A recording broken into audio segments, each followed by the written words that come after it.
Hai semua, jumpa lagi di Kulik Bareng. Kali ini kita mau bahas lagi seputar Ramadan. Ya, karena kita memang lagi menjalankan ibadah puasa nih di bulan Ramadan kan. Jadi kita mau bahas soal tersebut.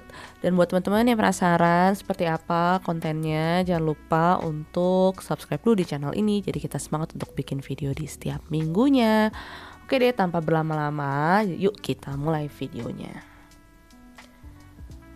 Oke, jadi kali ini kita mau bahas soal Ramadan dan bagaimana Ramadan itu dapat juga membantu kita untuk menyembuhkan luka batin kita. Karena ada satu hal yang sering terjadi pada saat Ramadan datang. Hidup tuh jadi lebih pelan gitu kan kadang-kadang rasanya. Terus jam makan jadi berubah, ritme harian jadi bergeser.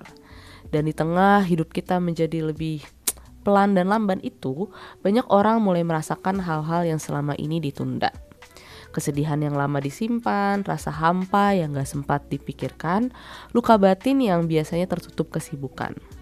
Nah, hari ini kita mau ngomongin tentang Ramadan dan penyembuhan luka batin, bukan dengan solusi yang cepat tapi dengan kehadiran yang jujur.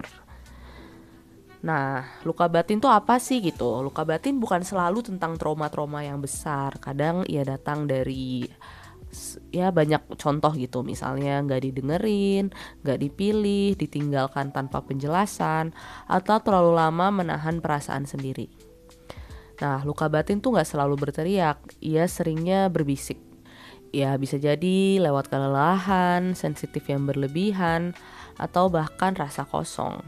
Dan seringkali kita belajar bertahan, bukan menyembuhkan.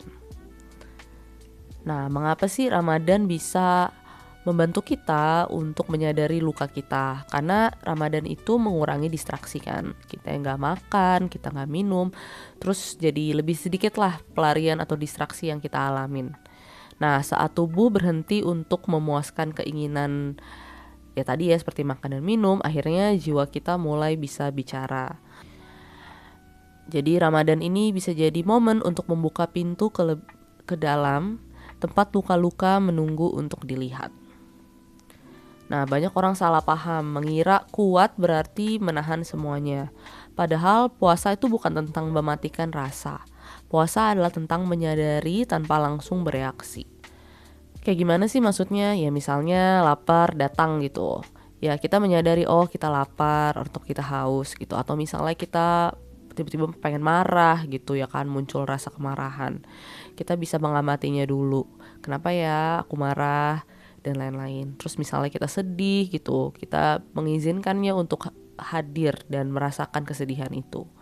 Nah, inilah awal penyembuhan, bukan menghilangkan luka tapi berhenti memusuhinya dan menyadari keberadaannya. Penyembuhan tidak selalu datang dari doa-doa panjang. Kadang ia hadir lewat hal sederhana kayak mengakui kalau kita capek, terus mengizinkan diri kita untuk menangis, berhenti membandingkan proses diri dengan orang lain, berhenti membandingkan ya keadaan diri kita dengan orang lain yang ada di sosial media misalnya, atau berhenti mencari validasi ya kan.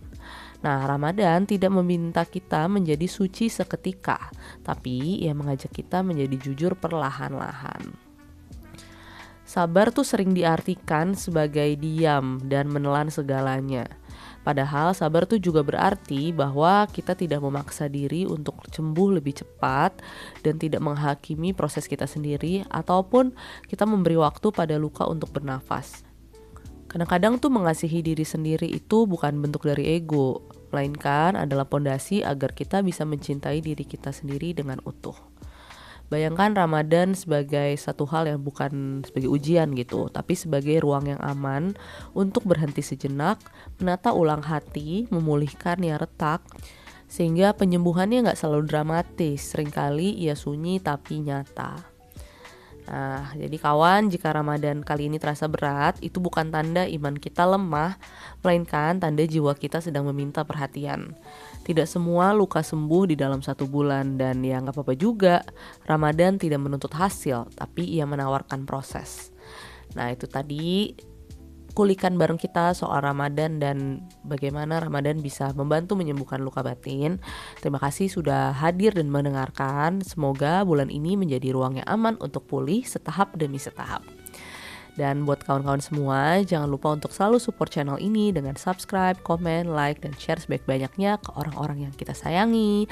Dan terakhir, jangan lupa untuk selalu stay kind, content, and healthy. Bye!